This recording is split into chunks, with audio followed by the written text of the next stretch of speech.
भदोही की आवाज, जनता का विश्वास, आकाश भूमि न्यूज, राष्ट्रीय समाचार पत्र व वेब न्यूज चैनल। खबर जनपद भदोही के कोतवाली गोपीगंज अंतर्गत धनापुर दक्षिणी से है, जहां बुधवार की रात चोरों ने लाखों के गहने व कपड़े पर हाथ साफ किया। बताते चले कि धनापुर दक्षिणी के निवासी ब्रह्मदेव मिश्र के घर से बुधवार की रात चोरों ने लाखों के सामान पर हाथ साफ किया। ब्रह्मदेव मिश्र ने मीडिया से बातचीत में बताया कि गहने के साथ साथ कीमती कपड़े व घर में रखी जमा पूंजी भी चोर उठा ले गए। कोरोना काल की विकट परिस्थितियों से लड़ने के लिए घर में जो पैसे रखे गए थे, चोर उसे भी ले गए। कोरोना काल में आय के स्रोत है नहीं और जमा पूंजी भी चली गई। आपको बता दें कि कोतवाली भदोही इन दिनों चोरी और छिनैती की घटनाओं को लेकर सुर्खियों में है। गौरतलब है कि पूर्व में हुई छिनैती की घटनाओं में कोतवाली का रवैया पीड़ितों के साथ स्पष्ट नहीं हो पा रहा था।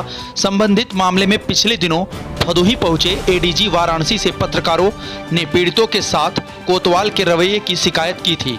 हैरानी की बात तो यह है कि एडीजी महोदय के जनपद भदोही से प्रस्थान करने के लगभग 4 घंटे बाद सूत्रों के हवाले से खबर आई कि लुटेरों को पकड़ लिया गया है।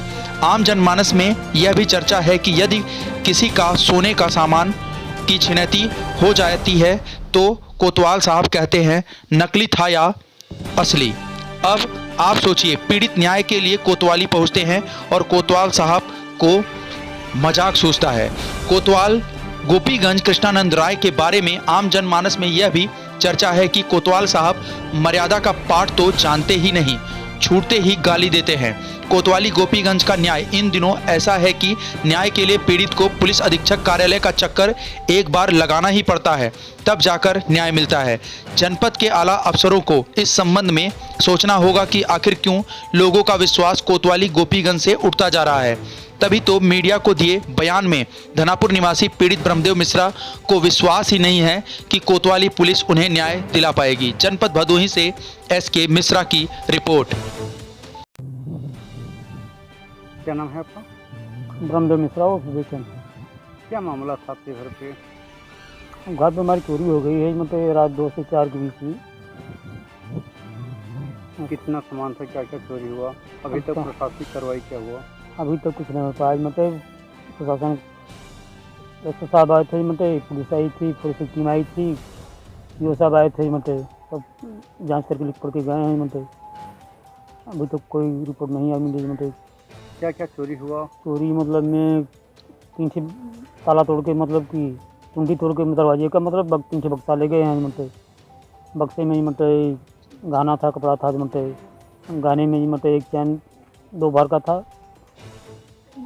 एक मांग टीका था, एक मुखिया था, मतलब एक अंगूठी थी और एक कंगन 2 भर का था। मतलब आधा किलो के छागल, आधा किलो का पेटी और कीमती साड़ियाँ भी मतलब इसमें ले गए हैं। कैश 30 से 40 हज़ार रुपया है। तो प्रशासन द्वारा आपको क्या सांत्वना मिला? काम पता कर रहे हैं, मतलब पता करेंगे, बताएंगे। मतलब तो आगे प्रशासन से क्या उम्मीद रखते हैं? अब कैसे क्या बताएं उम्मीद, मतलब क्या करते हैं। मतलब हमें तो उम्मीद नहीं है मतलब कुछ कर पाएंगे। हालांकि सीओ ज्ञानपुर भूषण वर्मा ने कहा कि पड़ताल जारी है, जल्द ही चोरों को पकड़ने में सफलता हाथ लगने की उम्मीद है। गोपीगंज में धनापुर गांव पड़ता, आज वहाँ सुबह सूचना चोरी की थी। मैं घटनास्थल पर गया था। चोरी की घटना हुई है, मुकदमा पंजीकृत कराया जा रहा है। और जो रूट था, कुछ लोगों से जानकारी मिली है वहाँ पर कि क्या क्या चीज़, कौन कौन लोग आए थे। और इसके अतिरिक्त भी फिंगरप्रिंट ब्यूरो से फिंगरप्रिंट भी उठवा लिए गए हैं, साथ में BTS भी उठवा लिया गया है। और जो पुराने चोर हैं, जो बाहर से छूटकर जेल से भी आए हैं, उन पर भी काम किया जा रहा है। अगल बगल के लोगों से और पूछताछ की जा रही है। संभवतः बहुत जल्दी इस चोरी का खुलासा हो जाएगा। देखिए, सबसे पहले तो हम लोगों का जो बीट सिस्टम है उसको मजबूत किया जा रहा है। और इसके अतिरिक्त जो चौकीदारी प्रणाली है, गाँव में जो हमारे चौकीदार हैं उनसे फीडबैक लिया जा रहा है कि गाँव में कौन सा अननोन व्यक्ति है, अनजान आदमी है जो गाँव में बार बार आते हैं। क्योंकि कचहरी क्षेत्र काफ़ी पड़ता है, तो वहाँ पर भी हम लोग की जो PRV है उनको एक्टिव किया जा रहा है, खासकर रात के 12 से लेकर सुबह के 6 बजे तक, जो कि पीक आवर्स होते हैं चोरी का। इसके अतिरिक्त भी जो जहाँ पर ये संभव होता है रात्रि गश्त को और मजबूत बनाया जाएगा और चोरी की घटनाओं पर अंकुश लगेगा। ताजा तरीन खबरें पाने के लिए लाल बटन दबाकर चैनल को सब्सक्राइब करें, साथ ही घंटी का बटन जरूर दबाएं ताकि आपको सभी वीडियो की जानकारी मिलती रहे।